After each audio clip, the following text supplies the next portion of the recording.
कुछ तो लोग कहेंगे, लोगों का काम है कहना, पर अब हमको चुप नहीं रहना। पूछना चाहूंगी हमारी पक्ष के विधायक गण से, दिल पे हाथ रख के बताइए, क्या आपको अच्छा लग रहा था यहाँ की सारी सीटें खाली थी? इस सदन की शोभा तभी तक है जब तक पक्ष और विपक्ष साथ में यहाँ पे बैठता है।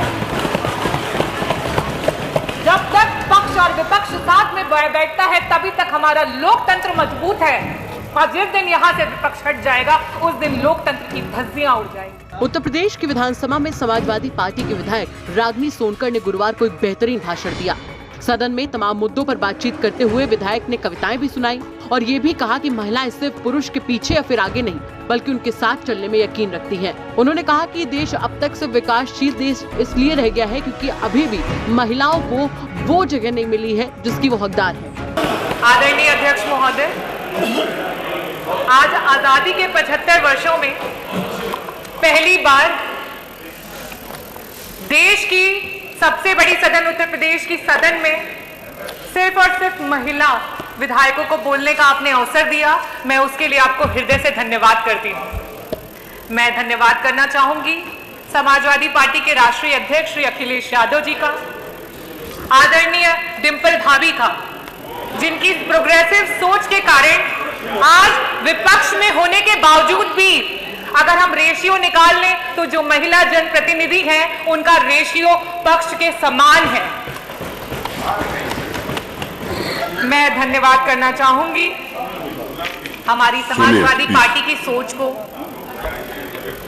जो सोच कहती है कि नेतृत्व का कोई जेंडर नहीं होता, नेतृत्व का होता है एक विचार, एक सोच, एक विचारधारा जिससे आप लोगों को खुद से जोड़ते हैं।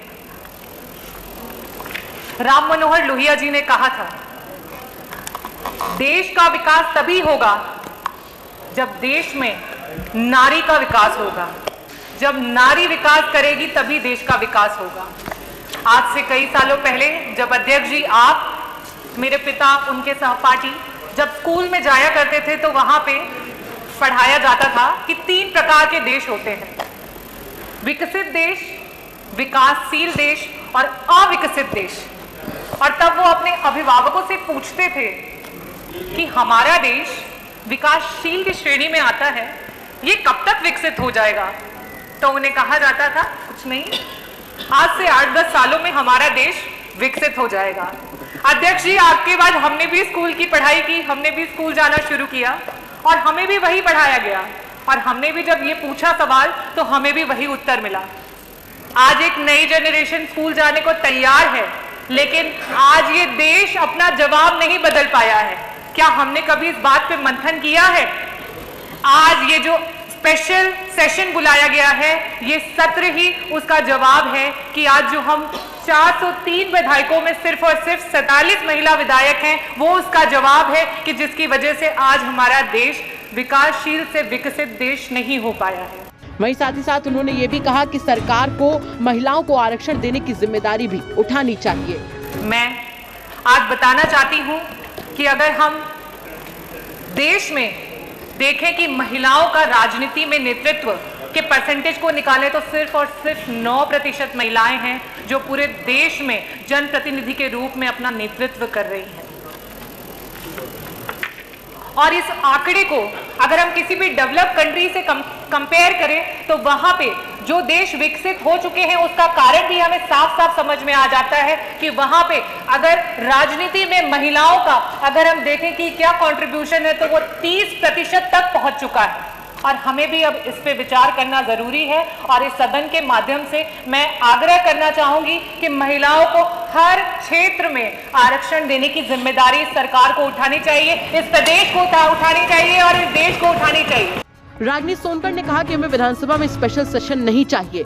5 दिन के सदन में 1 दिन मिला है, यही एक विचार करने वाली बात है कि इस वक्त हम कहां पर हैं। अध्यक्ष जी, आपसे कहना चाहती हूँ, हमें स्पेशल अपॉर्चुनिटीज, स्पेशल सेशंस नहीं चाहिए। आज 5 दिन के सत्र में 1 दिन सिर्फ और सिर्फ महिला विधायकों को मिला है।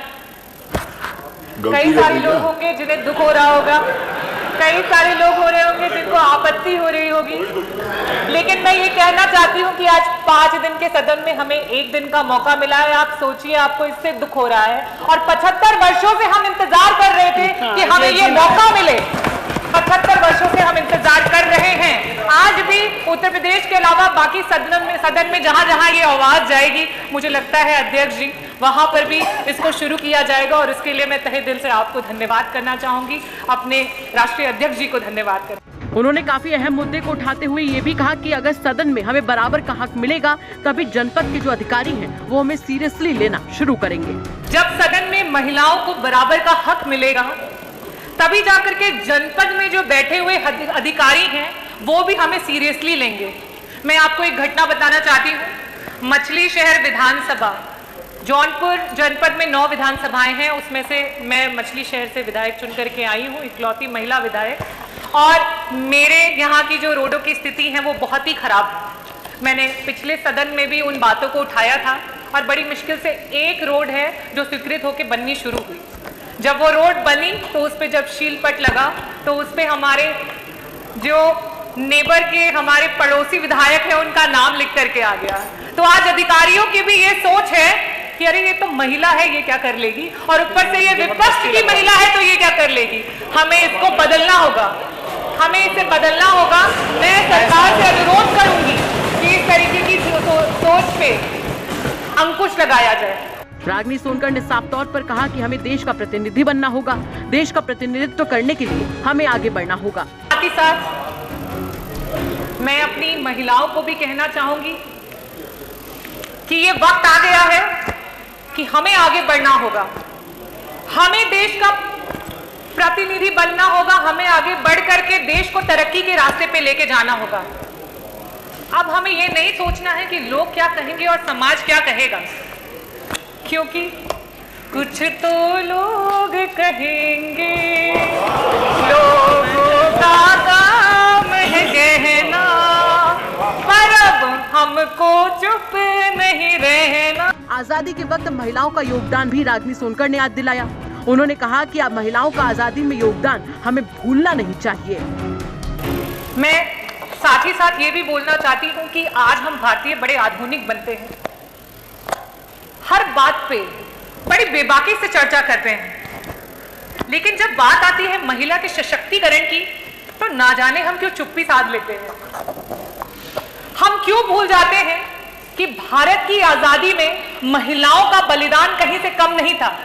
चाहे वो रानी लक्ष्मी बाई रही हो, चाहे वो झलकारी देवी रही हो, चाहे महारानी अहिल्याबाई होलकर रही हो, चाहे ज्योतिबा फूले जी रही हो, और साथ ही साथ चाहे वो मातंगी देवी रही हो जिन्होंने वंदे मातरम कहते कहते अपने प्राणों की आहुति दे दी, चाहे वो कनकलता रही हो जिन्होंने 17 साल की उम्र में हाथ में राष्ट्रीय ध्वज को लिए वीर गति को प्राप्त हो गई हो। हमें उन बातों को नहीं भूलना चाहिए, और शायद इन्हीं बातों को भूलने की वजह से आज महिलाएं पीछे छूटती चली जा रही हैं।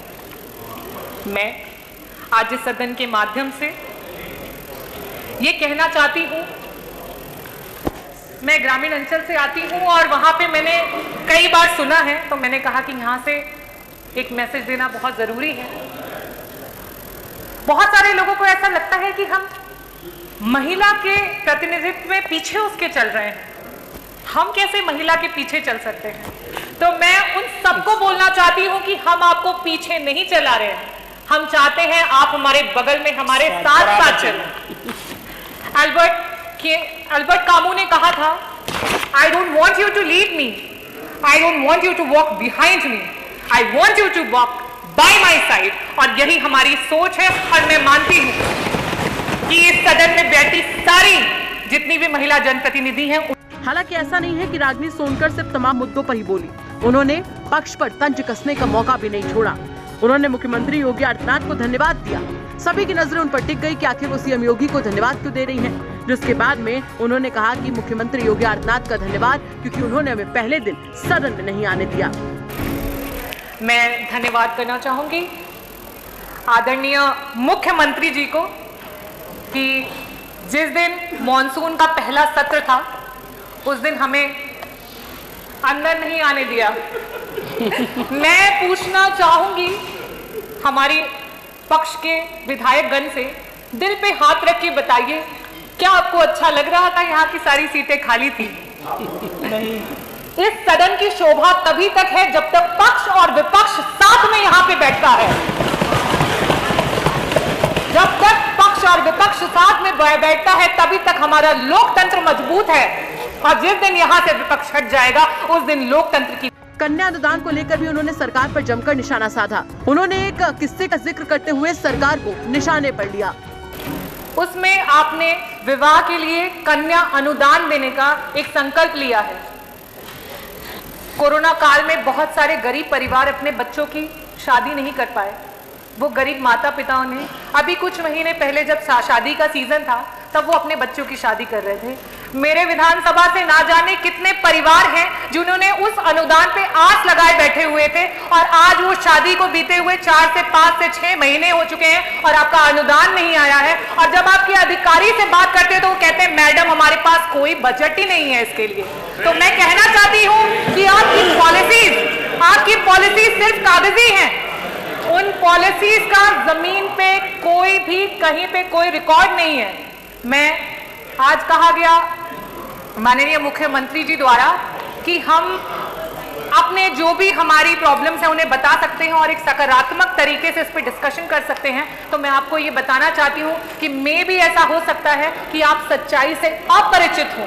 तो मैं आपको ये बताना चाहती हूँ, अवगत कराना चाहती हूँ और एक रिक्वेस्ट भी करना चाहती हूँ कि जो आपकी पॉलिसीज हैं वो लोगों तक नहीं पहुंच पा रही हैं, इसके लिए एक डेलीगेशंस की टीम बनाई जाए।